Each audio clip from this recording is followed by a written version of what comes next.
परिवेश दरकार ता गोटे सामाजिक बंधन दरकार जहाँ को नहीं से चलियो तो जो ताको आपण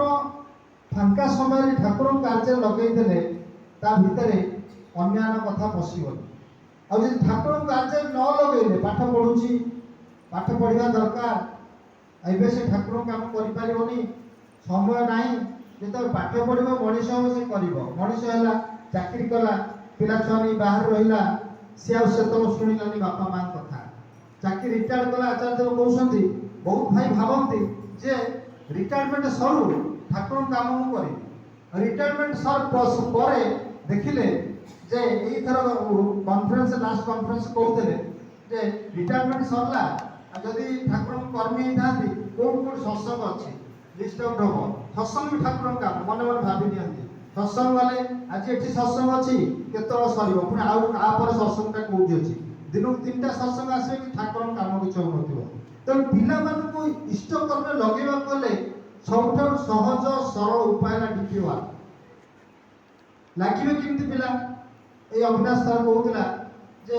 से डिपिवार माध्यम से जो पिलाटी घर को जाइथा ताकू लेके विभिन्न भजन कीर्तन गला से पिलाटी वर्तमान कीर्तन करूची कथा हला कोन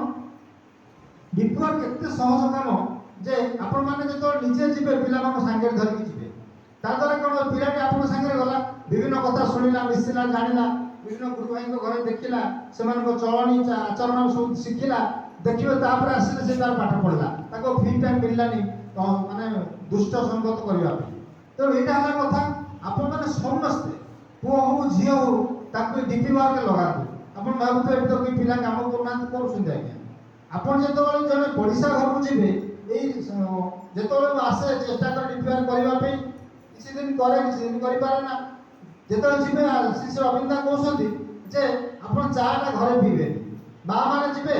आज फाइनल करबा से मां को घर को जिबा जिबे चार पांच जन मां जन घरे पहुंचले ताको परिवार सहित कथा हले ताको सहित कथा हले चा सिटी पीले अरविंद मजा के कहउसंती आपण चा खर्च ही बचिया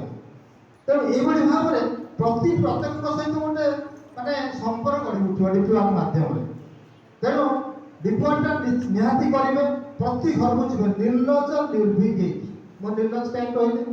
आमे जन घर को जाइतो गला लक्ष्य नहीं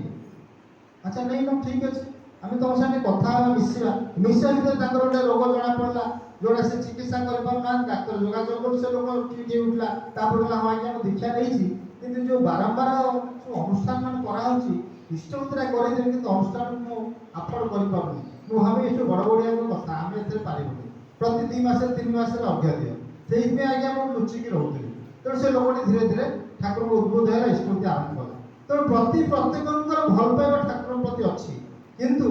आमे ताकू जदि उज्जीवित करि पारले भलो छोटो कथा ने कहबी जदि आचार्य देव को संग अभिनंदन संग को दीपवार करसे लाभ कौन जने भाई ताकर मन भारी कष्ट इष्ट प्राण गुरु भाई माटी ताको पुओटी प्रतिलोम विवाह करिया पे ऑलरेडी फाइनल किछि सुनो अपन जानते प्रतिलोम रो कोनोस प्रकार उपचार नाही ठाकुर पाखरे नाही नाही एकदम नाही तेणु ताको मन भारी कष्ट कौन करी पिलाटा सेठी विवाह करिबो जिद्दी धरि बसछि किछि सुनो से किंतु सौभाग्यवशतः से किछि दिन जाई देवघर रही डिपिवार जो डाटा एंट्री करिथिला किछि दिन तो ये जो अटैचमेंट भीतर अभिनंदन से अटैचमेंट हेछि तापरे ताको बापा मां बुझेइछंती कहछंती देख ठीक अछि तू जे सिटी विवाह करू स्थिर करिछु चल हम साथे आश्रम जिबा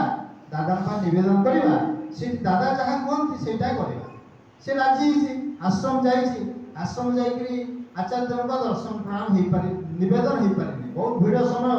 तो अभिनंदन बाबू जाईछी तब अभिनंदन दूर देख जाई सुन डाकी दोसुंती से डाटा एंट्री करथला टिकिए समय देइतला 4-5 दिन जे आश्रम रे डाटा एंट्री करथला दादा तक मन रखछु एक सुन निवेदन तो डाकी देले तले तू स्वस्थ नहीं जुबी ना आज्ञा नहीं ना काली स्वस्थ नहीं जा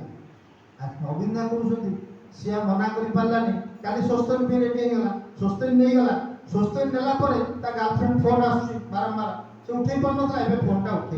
उठेला परे